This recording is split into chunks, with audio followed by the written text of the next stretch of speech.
Viral से आपका एक बार फिर से स्वागत है ग्राउंड जीरो में। इस समय हम मंडला से 20 किलोमीटर दूर बमनी बंजर में मौजूद है। यहाँ पर शासकीय प्राथमिक शाला शीतला वार्ड, जिसका डाइस कोड है 23420121101। यहाँ पर हमने जो जानकारी इकट्ठा की है, वहाँ पर एक ही कक्षे में, एक ही जो रूम है इनके पास, मैडम के पास, उसमें 45 बच्चे पढ़ते हैं क्लास 1 से क्लास 5 तक। यहाँ पे 2 टीचर कार्यरत हैं जो बखूबी अपना काम पूरा कर रहे हैं। एक टीचर की ड्यूटी बीएलओ में लगी हुई है, चूंकि सरकारी काम है वो उसमें व्यस्त है। दूसरी टीचर बच्चों का पूरा ध्यान दे रही हैं। अभी बच्चों के अर्धवार्षिक एग्जाम चल रहे हैं, जिसमें से आधे बच्चे स्कूल से घर जा चुके हैं, कुछ बच्चे बाहर बैठे हुए हैं। सबसे बड़ी बात यह है, आइए हम अंदर चलते हैं। ये जो कमरा है, ये कमरा काफी छोटा है और यहाँ पर 45 बच्चे बताया आपने, 48 बच्चे यहाँ पर अध्ययनरत हैं। अब आप सोच सकते हैं क्लास 1 से क्लास 5 तक के बच्चे एक ही कमरे में 2 टीचर के साथ बैठ के कैसे पढ़ते होंगे। इससे भी विडंबना की बात यह है कि एक और जो कक्ष है उसको जर्जर घोषित कर दिया है, जो वाकई में जर्जर स्थिति में बताया जा रहा है। हमारे सामने आप देख सकते हैं अतिरिक्त कक्ष लिखा हुआ है, उससे अतिरिक्त कक्ष शासकीय प्राथमिक शाला शीतला वार्ड बमनी बंजर। इस कक्ष को घोषित कर दिया गया है कि यह कक्ष जर्जर हो चुका है, इस पर क्लास ना लगाई जाए। उसका पालन करते हुए यहाँ पर जो पटेल मैडम है वो क्लास को अंदर नहीं लगाई। ठीक हमारे सामने आप देख सकते हैं यहाँ पर जो डिस्मेंटल एरिया दिख रहा है, यहाँ पे जो जर्जर भवन था उसको डिस्मेंटल कर दिया गया है। डिस्मेंटल कर दिया गया, अच्छी बात है, पर जो इसका मलबा वो हटाया नहीं गया है। बाउंड्री वॉल स्कूल के सामने टूटी पड़ी हुई है। अब बच्चे सामने खेलने जा नहीं सकते, पूरा स्कूल डिस्मेंटल है। सामने बकायदा आप देख सकते हैं आंगनबाड़ी का काम चल रहा है। थोड़ा हम आगे चलते हैं अंतिम कक्ष के बगल से, भाई से भाई ये हम आगे जा रहे हैं। सामने का हिस्सा आप देख सकते हैं किस तरीके का है। इसके आगे बच्चों का शौचालय आ जाए भाई साहब, ये बच्चों का शौचालय है। और ये वो बिल्डिंग है जो हमारे बगल में दिखाई दे रही है, यहाँ देखिए, ये बिल्डिंग जर्जर घोषित की जा चुकी है, जिसपे क्लास नहीं लग रही है। ये टूटी हुई बिल्डिंग, ये बच्चों का शौचालय। अब इसमें गौर करने वाली बात यह है कि बिल्डिंग हमने घोषित कर दी जर्जर है, तो बिल्डिंग जब गिरेगी तो वो बता के गिरेगी कि मेरे को बीच में गिरना है, बच्चे यहाँ से शौचालय जाते हैं, तो मेरे को इस साइड नहीं गिरना है। बच्चे उस साइड खेल नहीं सकते, एक कमरे में 45 बच्चे।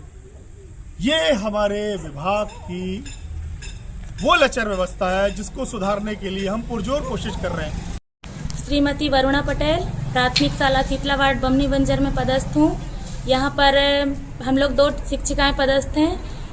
मैडम की बीएलओ में ड्यूटी लगी हुई है, वो 1.5 महीने से मतलब वहीं उस कार्य में बिजी हैं।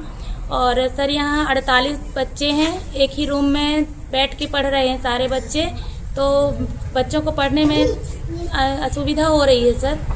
और अभी एग्ज़ाम चल रहे हैं अर्धवार्षिक, जिसके कारण आधे बच्चों को बाहर बैठालना पड़ रहा है और आधे बच्चे अंदर बैठ के एग्ज़ाम दे रहे हैं। सर इसकी जानकारी है। हमारे साथ विभाग के जानकार तिवारी जी मौजूद हैं। हम तिवारी जी से जानना चाहेंगे कि यहाँ की क्या स्थिति। तिवारी जी, यहाँ पे शाला भवन में जो है स्थिति, डाइस कोड भी नहीं लिखा हुआ है। डाइस कोड मैंने हाथ पे लिखा हुआ है। क्या जानकारी इसको लेके आपने कलेक्ट की है? वस्तु स्थिति मैंने आपको दिखाई है। जी बिल्कुल सही बात है। जैसी मेरे को जानकारी है कि ये बमनी बंजर का शीतला वार्ड का स्कूल है, प्राथमिक शाला। यहाँ जो स्कूल भवन था वो जर्जर हो गया था, वो डिसमेंटल कर दिया गया है और डिसमेंटल नगर पालिका ने किया है, जैसी मेरे को जानकारी मिली है।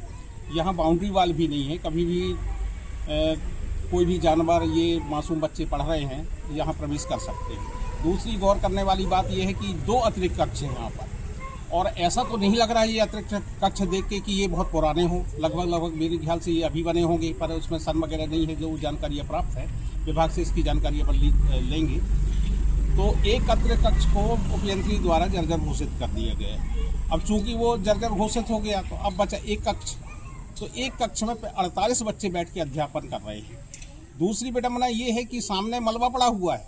इनको इतनी फुर्सत नहीं मिली कि वो मलबा अलग कर दें कि मासूम बच्चे, छोटे छोटे बच्चे खेलेंगे कहाँ? अगर खेलते हैं तो वो ईंटों के ऊपर खेलेंगे क्या?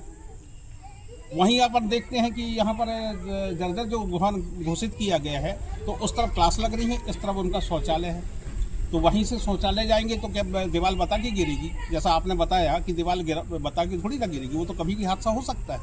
तो बच्चे शौचालय जाने में भी उनको रिस्क है, अगर जर्जर है तो भाई उसकी व्यवस्था करें। तिवारी जी, ऐसा कुछ नियम रहता है क्या कि जर्जर घोषित कर दिया तो उसके बाद हम उसको डिसमेंटल नहीं करेंगे, छोड़ देंगे, सिर्फ घोषित करके छोड़ देंगे? अगर जर्जर घोषित किया है तो उसको डिसमेंटल करना चाहिए। कोई टाइम लिमिट तो होती होगी तिवारी जी? अब इस विषय में थोड़ी सी जानकारी अपने को निकालनी पड़ेगी।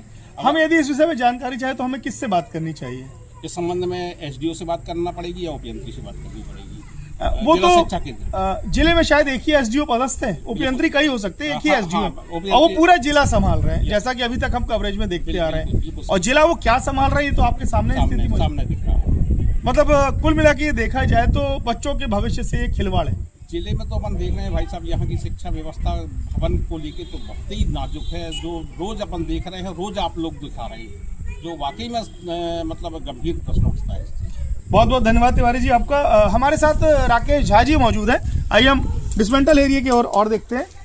बच्चों के खेलने की ये जगह हो सकती थी अच्छी, और चूंकि मलबा पड़ा हुआ है बच्चे यहाँ पर खेल नहीं सकते। राकेश झा जी मौजूद है। और एक और दिन की हम बात कर लें तो आज 10 दिसंबर है, मानव अधिकार दिवस। ये बड़ा अच्छा शब्द सुनने में लगता है झा साहब कि मानव अधिकार क्या दिवस मनाया जाता है। मतलब दिवस सिर्फ इसलिए बनाए जाते हैं कि इनको मनाया जाए, इनमें जो नियम है उसको पूरा ना किया। क्या कहना है, क्या हमारे बच्चों के मानव अधिकार नहीं है? देखिए, अभी तक अपन जनप्रतिनिधियों पे उंगली उठा रहे थे, जो यहाँ का शिक्षा विभाग उस पर बोल रहे थे अपन, लेकिन इसके अलावा बहुत से एनजीओ और मानव अधिकार आयोग के सदस्य भी यहाँ पर बैठे हुए हैं, कार्यालय खुला हुआ है। तो आखिर इनकी क्या जिम्मेदारी है? इनकी जिम्मेदारी ये बनती है कि आप मौके पे जब कोई शिकायत आती है तो जाके देखिए कि बच्चों के जो अधिकार हैं, मूलभूत अधिकार हैं, जन्मसिद्ध अधिकार हैं वो उनको प्राप्त हो रहे कि नहीं हो रहे हैं। अपने संविधान के अनुसार में बच्चों को, चाहे मानव आयोग अधिकार आयोग जो है उसके अनुसार बच्चों के मूलभूत अधिकारी होते हैं कि उनके भोजन, जन्म और पढ़ाई, ये उनका जन्मसिद्ध अधिकार होता है। और कोई भी खतरनाक काम हो उससे बचाओ। अभी जो हम लोग देख रहे हैं यहाँ पे कि जो बिल्डिंग जैसी घोषित की गई, जर्जर की गई है कि जर्जर बिल्डिंग, वो यहाँ पे क्लास नहीं लगेगी, बच्चे नहीं बैठेंगे। तो सवाल ये उठता है कि यदि बिल्डिंग जर्जर है तो उसके बाजू में ही आपने शौचालय बना के रखा है बच्चों की, बच्चे कहाँ जाएंगे? वो तो ऐसा लग रहा है कि बिल्डिंग बता के गिरेगी। हाँ, एसडीओ साहब को बताएगी वो कि मैं गिरने वाली हूँ, तो बच्चे उस दिन टॉयलेट ना जाए। क्या है कि आजकल तो क्या है, बहुत तरक्की का ज़माना है, हो सकता है कि कोई ऐसा कुछ हमने मॉडिफाई कर दिया हो कि बिल्डिंग गिरने के पहले बताया गया जो साहब के कि आज मैं यहीं पे गिरूंगी, बच्चों को ना भेजना, या इसी क्षेत्र में गिरूंगी, इससे आगे नहीं जाऊंगी। ये तो बहुत ही मतलब विडम्बना वाली बात रहती है कि सब कुछ जानते हुए भी जिम्मेदार अधिकारी, कर्मचारी या जनप्रतिनिधि या फिर मानव अधिकार आयोग, उसके प्रतिनिधि लोग यहाँ क्या करते हैं? वो लोग कोई कार्रवाई क्यों नहीं करते हैं, कोई सवाल क्यों नहीं उठाते हैं? और यहाँ की जनता जो है, जनता को भी आगे बढ़ना चाहिए।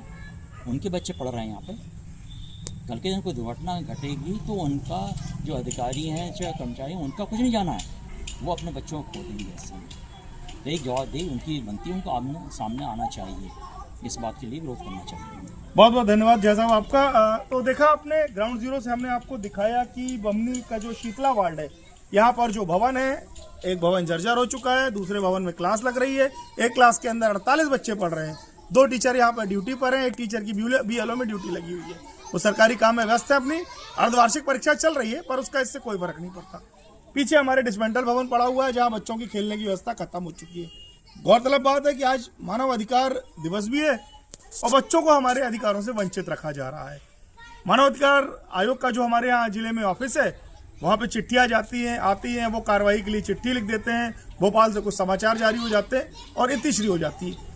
जमीनी स्तर पर कार्रवाई करता हुआ हमें मानव अधिकार आयोग कहीं पर भी नहीं दिखाई देता है। बहुत बहुत धन्यवाद आपका। मैं कपिल वर्मा, द वायरल से।